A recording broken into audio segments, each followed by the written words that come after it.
What's up, everybody? Welcome back to the next episode of the Legacy Liftoff podcast by DroneAdair. I'm your host, Cody Retlick, and today with me is the now new owner. Well, I shouldn't even say new. It's almost been a year, I guess, but of Droners.io, Mike Apke. Mike, thanks for joining me today, man. Thanks, Cody. I appreciate you having me on your podcast, and looking forward to it.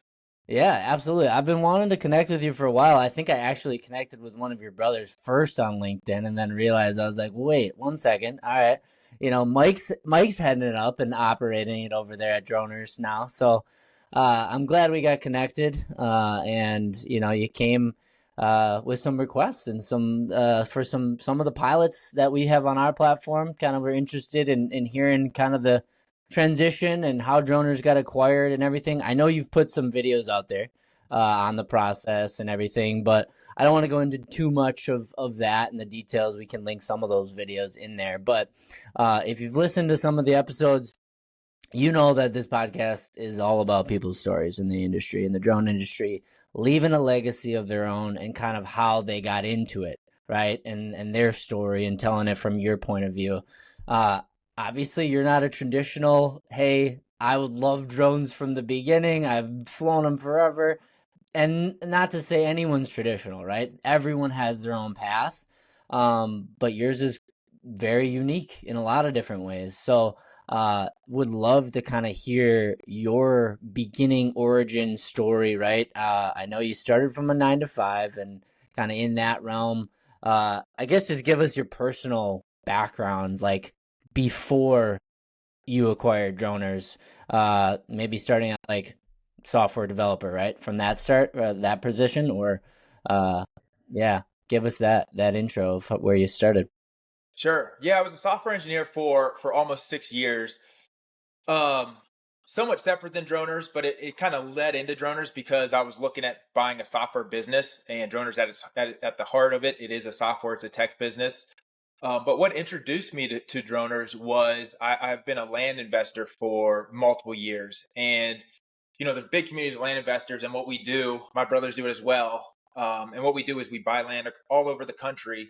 And we always use Droners to hire pilots. And it was the most convenient way to hire pilots when you're going to all these different areas, right? If you're in a local area, you know pilots, but we're going to Pennsylvania, we're going to different counties in Wisconsin, we're going to North Carolina, we're going all over the country. The Droners was the most convenient way for us to just, we buy land over here in Pennsylvania, post a job, we get 10 bids, we hire a pilot, and we just use it over and over again. And I was a big client of Droners. I think my brothers, who you reached out to Dan initially, I think they have over 100 jobs on Droners. So we were big clients. And what we noted, and then all of a sudden the software basically just stopped working one day. It still worked a little bit. You could still sometimes get some jobs through, but all of a sudden there's no more customer support. So I started digging into it and found out that the parent company at the time, Precision Hawk, had filed for, I think, Chapter 7 bankruptcy, either Chapter 7 or Chapter 9, but I think Chapter 7. So anyway, that was my introduction to Droners and my introduction to the drone industry. I have watched some of your other podcasts, and mostly I don't have a photography background. I'm not a drone operator, but I use drone pilots a lot, or drone operators a lot, for my business, and noticed a big hole in the market all of a sudden when Droners was gone. So that's when I started investigating, acquiring Droners.io. Yeah, for sure. I mean, and that's the thing too, is like, it was a very, in some ways, silent, like, all right, what's happening? People knew that Precision Hawk was going under. That was bound to happen in a lot of different ways because they were spreading themselves across how many different companies, across how many different verticals, changing who they were as a company 10 times in 5 years, right? So it was a very well known in the drone industry, like all across the forums and Facebook groups, everything. Like, we knew it was going to go under. It was just a matter of when, right? And the big thing was that I commend you on is it wasn't just like a, hey, this is happening, like we're going out to auction. It's like, this is when it is. This is what it, like, no, that never really was public because to your credit, you kind of did some digging, right? I listened to your other podcast. Personally, I'm pissed I missed it in some ways, just to know, like, hey, it's out there. We're going for it. Like, who's out there? What's going on? not even, I wouldn't have been in the position to buy it or anything like that, but just to know and like to also like could have teamed up in a lot of different ways with a lot of different people, because it was something that they had the brand recognition, right? They had the user base from a pilot's perspective, but more so on the client side, right? And ultimately, that's what a lot of pilots care about is getting those jobs, right? In so many ways. So you really, from that perspective, like from a land side, you're like hiring pilots just for photos, videos. Were you doing any like type of inspections or like mapping at the time, or were you really just like, hey, I know I use droners for photos and videos, and I know there's a market there, and now I lost my ability to find pilots pretty easily? Or what was like your trigger point of like, all right, I really want to actually take a deep dive into like, should I acquire this company or purchase its assets, I should say, right? Yeah. That's a great question. For the first point, like how I use as a land investor is multiple like so.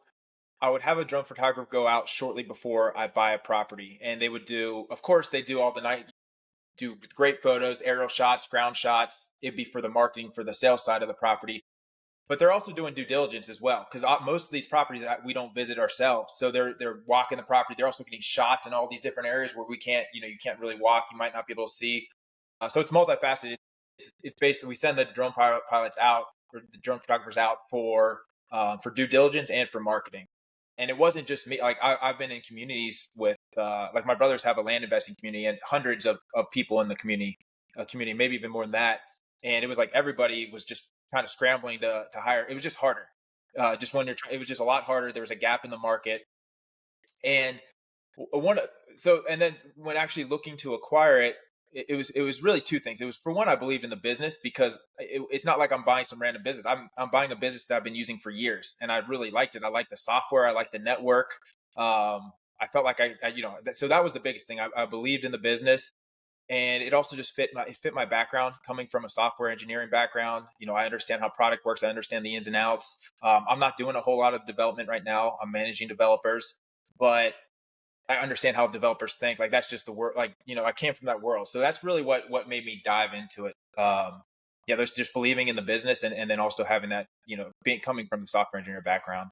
Yeah, absolutely. I mean, if you can one get an opportunity to buy a business that you already know Yeah, working for for what you need it for, right? And you have this community with your brothers and whatnot in the land side of things, right? That's just one small little segment, right? I mean exactly. I Yeah, mean land is big, no doubt about it, but I would be surprised if land is even in your top maybe three or four on droners, right? At this point, potentially it is, right? Because that's where you guys are focused, but so many other industries like commercial real estate and for construction sure. and Yep. insurance and mapping, pretty much anything these days. I feel like any pilots that come to me is like, hey, should I get into this industry? Is it too crowded?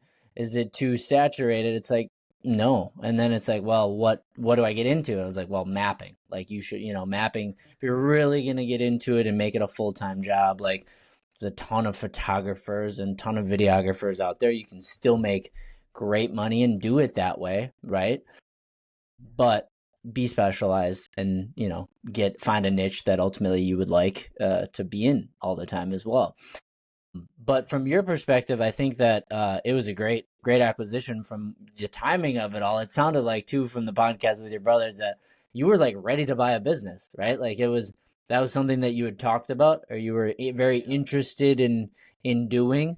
um and you read a book, I think it was, right? It was like some book, buy Yeah. versus Buy then build. buy then build. Okay, yeah. Yeah. And I've done both. I've bought and built and then bought, and I feel they are completely different. No doubt about it. And I feel like that's a great way for one for you uh to just get into buying a business, right? And having that ability to scale a company that's already got brand and ignition and customers and it's flowing. Do you think what was like your biggest hurdle in the beginning of making like it happen? Like was it more so convincing your brothers to like, hey, this would work, or was they convincing you? Was it like, hey, getting to the actual courthouse of, making that potential bid process happen, or what was kind of that Yeah, struggle, I guess? How'd you get there? it happened fast. And because I'd been talking to my brothers about acquiring a business, but for like 2 weeks. Like I read that book in like 3 days, I think. It was the audiobook, but I listened to it real quick. I like all of a sudden got really into it. And so I was looking at all these other businesses on what was it, like buy business. So I was doing a lot of research, and then I kind of I talked about it, and I kind of popped in my head. Like I think my brother Ron mentioned it, but like half mentioned it. And then like a few days later, I was like, hey, if this droners, if we can buy droners.io, are you interested? If I can buy droners.io, are you interested in investing? Are you serious about it? And he said yes. Dan said yes. We kind of figured out, and I would actually, after when I emailed him, I already talked to, like I already knew like I could get an in to get to the auction. And he said yes. So it was pretty much we set up a structure uh, where I would be the operator. Essentially, they put the money down. I'm the operator. We had no idea how much it would go for. That part was not that difficult though, because they were interested. They used the business all the time. They knew what the business was. We got a bunch of details from the trustee as well. Uh, yeah, that part wasn't the whole experience of buying the business though. That was very interesting. Yeah. I can go into that a little bit if you want, but that was just probably experience I've never had before. One that I probably won't have again, like going into a federal courthouse or federal bankruptcy courthouse. A lot different than what we expected, but really a neat experience. Auctioning, going to an auction at a federal bankruptcy courthouse and buying a business was a very neat experience. Yeah, I don't think too many people get to buy a business that way. I mean, not too many Yeah, people get to buy a business in general, but yeah, to buy a business in that way is a very unique experience, no doubt about it. And especially one that, in the drone industry had a lot of good recognition in some way for, a lot of different things. But maybe we can get into that a little bit, that process. sure. But like Yeah, a lot of times, just in just own curiosity too, is like when you're looking at evaluating the company, right? Like it's not a typical like, hey, this is up and running. It kind of went dark for a little bit, right? It was dark for like 5 6 months, unannounced to like pilots and everything else. It was very like a slow, dark, kind of quiet, yeah. in the background type of thing. But uh, you when you got the financial, I'm assuming you got the financials right away. Once you figured out, okay, I can put a bid in here. This is what's happening. We got to get to court and bid. How did you guys go about like evaluating that? Not only like from what the financials were and their pro forma and EBITDA and everything else that you look at when you look at evaluating a business, but like also taking into consideration, well, shit, it's not been up and running, and they're taking it to bankruptcy, and you know that value is not necessarily maybe the same as what it would have been 6 7 months ago. A lot of how we valued it, we had a max number we were going to pay for it. But a lot of how we valued it was based on potential, based on what we thought we could do with it. So it was based on where it ran before, and then where we thought we could get it, which we had to grow it a lot. Even from its best months ever, we knew we had to grow it a lot. So it was based on potential. They put a lot of trust in me. So I really appreciate that from my brothers. They put money down. They trust me to do this. So I take it very seriously. Yeah, it's definitely not a traditional valuation, because you don't. It's like, yeah, we did this. They went. I think they filed for bankruptcy in December, either November or December 2023. So it's like, yeah, you can look at those numbers from the summer before. Like I said, how many clients left? They were like, you could. Some people would use the site still, but it was essentially dark. There was no customer support. People would get charged. Like it was just in bad shape. So it's, yeah. So it's not, definitely not a traditional valuation, because like 6 months, like can we get all these clients back? Are there other people coming to the market and taking them? Um, so it was almost all like we knew it could work. We knew we had the brand, we had the network of pilot, we had the software, and we knew the potential. So that's where we valued it on. But there was a lot of unknown with it just being dark for so long. And I mean, I knew I had to make it more profitable than it had ever been before in the previous 10 years. I'd been around since Dave Brown founded in 2015, and I think Precision Hawk bought it in 2021. I even had some conversations with Dave. I've talked to him a few times. He's a good guy. Uh, but yeah, knowing we had to take it further than ever before. So a lot of it just based on potential. Yeah. I mean, in a lot of ways, that's what you got to do. I mean, you got to be able to see what it is at its core, where it's been, the transitions, how it was being operated for the last how many years under Precision Hawk too, because that's a big thing of just knowing, the company structure and how they put their focuses in so many different things. Yeah. Um, yeah, I mean, kudos to you getting there, getting it done. I know I've not seen anywhere like specific numbers, and you don't have to tell us if you don't want to, but like, how close were you to like your max? Can you tell us close, like five figures? Was it six? What, that type of stuff of purchase of what you got it for? Oh, the purchase price? Yeah. It was like a low six figures, something like that. Okay. I don't want to All get into right. the exact details. No. There Yep. was And only that's what was interesting is like you mentioned it, and because it was like a run, it was hard to find the auction. Like to get to the trustee that was in charge of liquidating Precision Talk asset. Like that took some time. Like I had to go through a lot of different channels, and I only bid against one other person. Um, I think which is most people, wild. I won't say his name. I know most people know who they are, but there were some other people I talked to that bid, but they like initially bid, but they didn't have enough money, so they didn't show up to the auction. But I think if it would have been more publicized, like if they would have put it out there more, they could have had more competition and it would have gone for more for sure.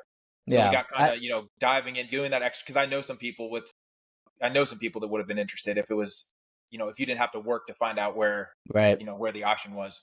For sure. I mean, but they were marketing the hell out of all of their equipment that they had and all of their Yeah. like, their big drones and their pretty much everything else Yeah. besides droners in some ways. I know that I did at one point see some people posting about like the initial auction, right, of online. You had to do something where you had to submit a certain Hmm. bid to get you into the courtroom or to that, get you an invite, I guess, in some way, right? To be able to bid in person.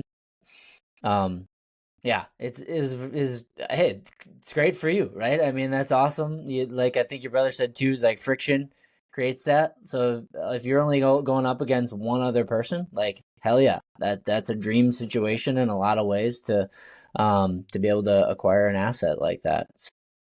Yeah, I know I listened to in the past to something you were talking about in October. Droners. I've used droners before. I'm not like a heavy user. I think I've maybe completed like 16 to 20 flights, something like that, throughout the years. So very small percentage and I don't fly as much as I used to.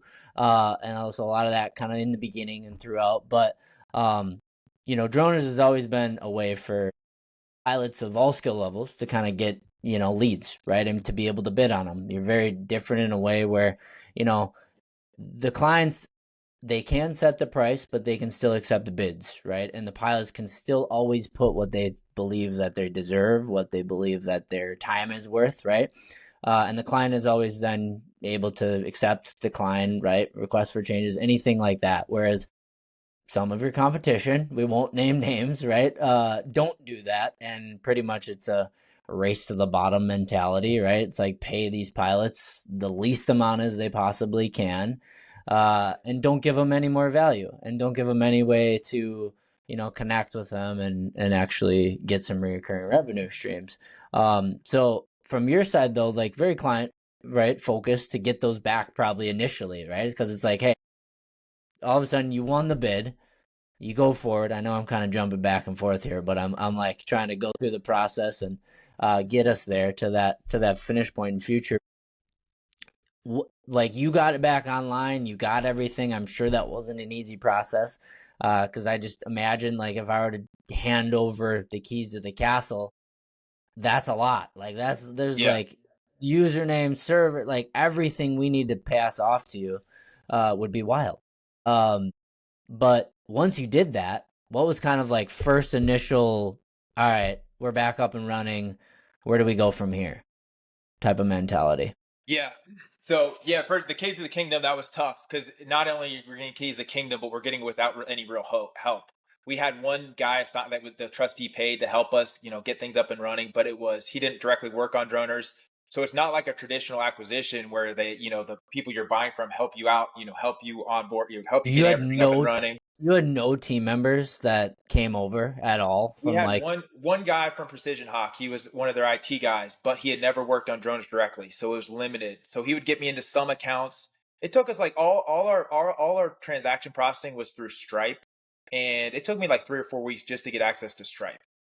After buying the business, I was messaging old employees on LinkedIn, like, can you help me out? Calling them.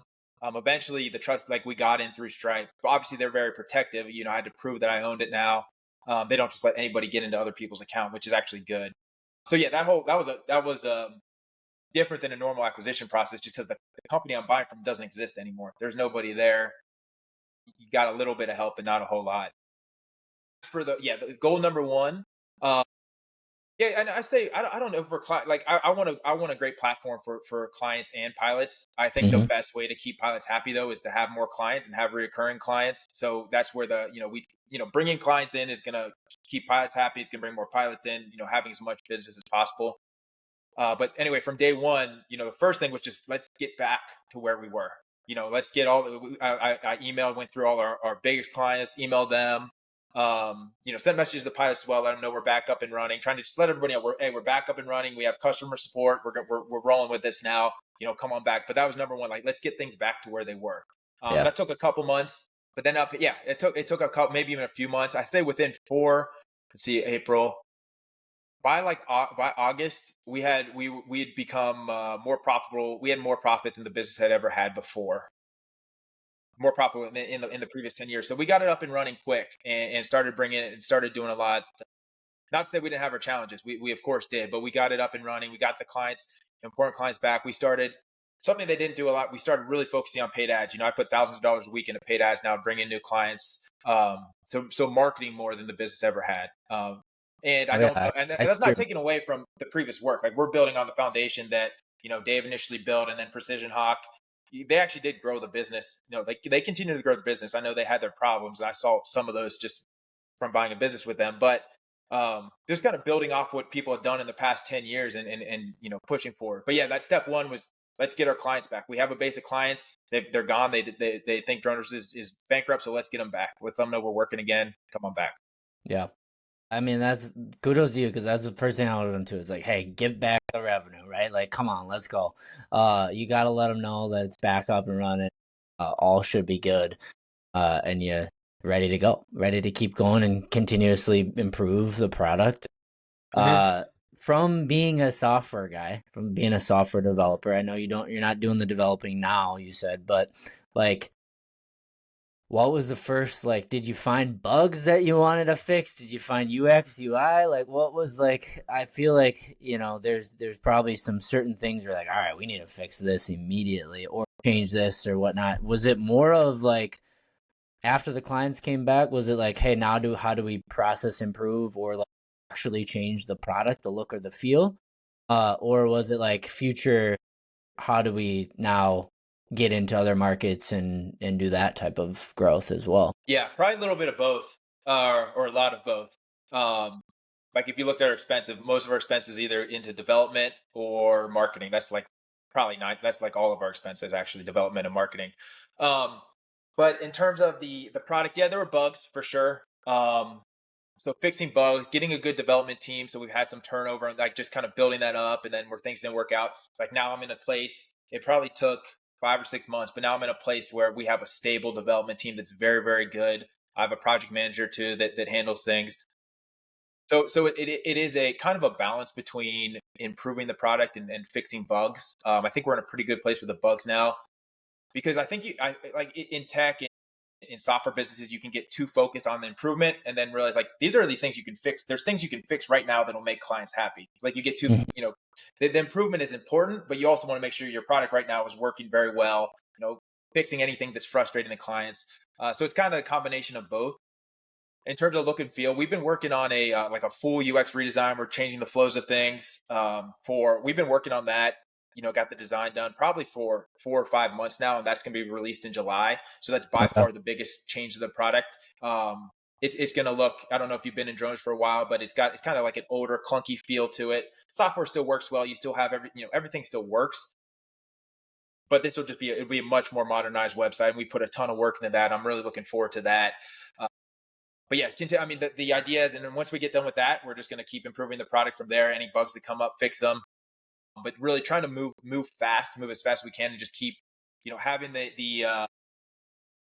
you have a software business, a tech company, that at the heart of our business is a software business. So I think great product is number one, and a big Mm. aspect of that great product is our large, awesome network of drone pilots, but then also having a great software product that's easy to use, easy to communicate with pilots. Yeah, so kind of a combination of both there. Yeah.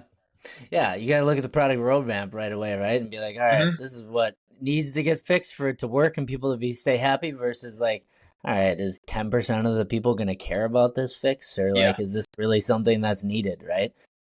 Definitely prioritization. That's just whenever, but especially when you buy a new yeah, software company for yeah, sure. Yeah, and I think the biggest thing too is like when you look at it from a growth perspective, drone industry is changing. It's always been evolving. Like regulations catch up to the technology, right? Like tech's way far advanced, and we've kind of closed that gap a little bit over the years, with like BV loss and Part 108 probably coming out. I don't know, in the next year ish too, maybe. I don't know. A lot of speculation on that too, but I don't want to get into a lot of that here. But where do you see like future wise for droners? Like as far as from obviously aside from the big advance in UI, right? Or UX, excuse me. Or you no UI. You said you're gonna look at the feel, right? It's changing it up. UI Um, UX, yeah, whole he's UX doing redesign. both. We're doing both. Yeah, both. Okay. Yeah. Um, yeah, where do you see like different markets, different add-ons, different partnerships? Like where do you are you just focused really solely right now on kind of how do we maintain our client base, grow the pilots, provide them as much value as possible, and like, you know, where do you think from your perspective the future lies? Yeah, Say at that's the a end good of point. 2025. What was that last piece? Oh, I was just saying like say like at the end of 2025 or into like 2026. Okay. Yeah, I mean, I think there's still just a massive market that's untapped. It's clearly a growing market as well. So it's kind of a combination of what you said. I know you said maintain, keeping the network of pilots is happy, keeping them happy, getting them jobs, maintaining our current clients, but definitely trying to dive into new clients. I don't think we're necessarily going into new industries right now, but I still think there are some huge, like there's just a lot of green grass on, like in terms of not, and land investing is where I come from. I actually think we probably, that's probably the least of my, like in terms of markets I want to attack, because we get so Yeah. much of that business. But when we look at the construction, the commercial real estate, I think we can get into residential real estate, roof inspections. Those are really our biggest. Land's awesome too, but we have so much of that market already. I think there's just so much room to grow in those markets, the markets we're already doing. So it's going to be continue to market to those. Our main marketing channels right now, I think we get a lot of word of mouth, a lot of SEO, but mostly I do Google ads and meta ads. And what I'm going to start doing as well is some affiliate partnerships. Actually, really going to be diving in probably near the end of quarter two. When is that? Yeah, probably at the end of quarter two, early quarter three, but really diving in also to affiliate partnerships, trying to bring in some partners Hmm. to market that way as well. So it's yeah, so definitely keeping our current customer base, but we're trying to expand. Not necessarily yet. I think in the future we might, but not necessarily yet. Going to different industries. I've talked to some people about going up to Canada, although I don't think there's a lot of regulation there. Probably not going to do that anytime soon. Um, but really expanding what we're already doing is the goal right now. Improving, like, while improving the product, because I think improving the product will um, just help with retention. The better the product, the more retention there were, the better the better value we'll get on our ad dollars, the better we can serve our customers. But yeah, so kind of growing like that. Yeah, and that's smart too. Like you got to be able to know kind of limitations too of like, all right, how do we not go too wide, too far? Let's narrow it on that. Figure out exactly what we're doing here in the beginning. Really, you're not even in the beginning, right? I think you're almost at a year. Late April will be Yeah, close to a April year, 26th right? is when we officially owned Yeah. it. Yep. You're coming up on a year, man. Yeah. That's great. It's Congrats. wild. Yeah. Right? It goes quick It when you're does. rocking and rolling and you're in it, right? Yeah. Uh, are you still doing a lot of land stuff, or are you kind of main focused on droners now, or you split your time, or what's Yeah, I the still split looking? do. Yeah. Oh, sorry, I didn't mean to cut you off at the end there. But yeah, Like, droners is my main focus, and yeah, I still do some land investing. I do a little work with my brother's company too, and then I do some land investing of my own. But droners is my number one focus right now. Um, I think that has the biggest. Yeah, it's what I like doing the most. I really love running it. Like I love running my own business. I love running a software business. It's fun. It's something I'm always energized for. I love doing it. So that's my primary focus. Um, I think it just has huge growth potential too. love it, man. Yeah, no, it's great. I think you kind of got that entrepreneurial itch now, right? You like bought a Yeah. business, you got it. It's like, all right, you see the freedom, see the difference between, working for a 9 to 5 versus Hmm. not, right? I told my wife like within the first like year of me quitting my job like a decade ago, I was like, I am forever unemployable. Like, I'm sorry, but it's just not. Is I will make it work. We will figure Yeah. it out. Like, I'm Yeah. not. Yeah.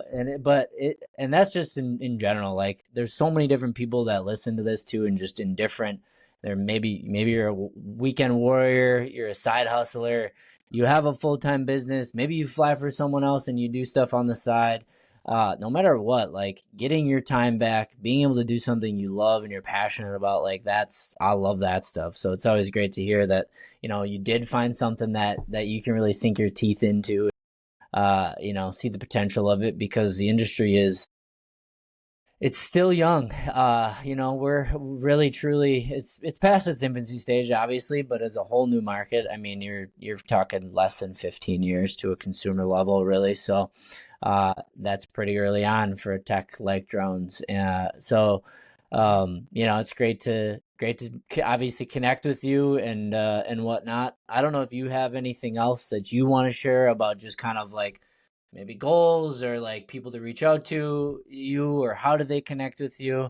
um would love to have anybody reach out if that makes sense for you to give anything out. Yeah, I mean, if you want to put a link to drones.io, because I know you mostly pilots listen to you, so if you want to sign up for droners, come sign up. We've got all types of different pilots. We have pilots from people that do it part time. We have people with full time pilots to get some of their income from droners. And then we have pilots, some drone photographers that get the majority of their income from droners. So any types you can sign up. Um, yeah, and I think it'd be a great mark. Come sign up if you want to. In terms of goals, I don't. Do you want me to say I can say the goal Yeah, the for goals. sure. Yeah, let's do it. Yeah, what do you got? Yeah, I mean financially, what I want, like what always the goal has been, is to get to $1 million a month in revenue. Now we're a relatively low margin business, but that's still that is our goal. It's not going to happen this year. I think by middle of next year, that's kind of where I want to be. So that's the goal. That's the goal at least financially, in terms of droners, and growing. That's where we want to be. Got a lot of work to do, but that's where we're driving. Nice, man, and that's awesome. I mean, hey, that's what you got to do, right? Is also, from a margin perspective, right? That's the tough thing about the business and software. Like, you have to take a fee in somewhere, right? You're maybe higher than some, you're maybe lower than others, but you're paying Yeah, pilot. The clients paying the pilots ultimately. yeah, Hopefully what they deserve on the jobs, and a lot of times you can't determine that, right? In a lot of ways, like if a pilot's gonna essentially just underbid everybody and a client wants to go with that person, well, then a lot of times you get what you pay for, right? And ultimately you're not gonna get that great of a quality product potentially with whatever you're doing. But I do know, as well as I'm sure you do too, that there's a lot of larger big jobs out there in different hmm markets that you attack some of those, yeah, that number becomes a lot more easily attainable. yeah, It's like finding those big land deals versus the half acre lot or whatever, right, right? To put right, into those terms, but yeah, yeah, it was great connecting, Mike. Honestly, it's been a pleasure.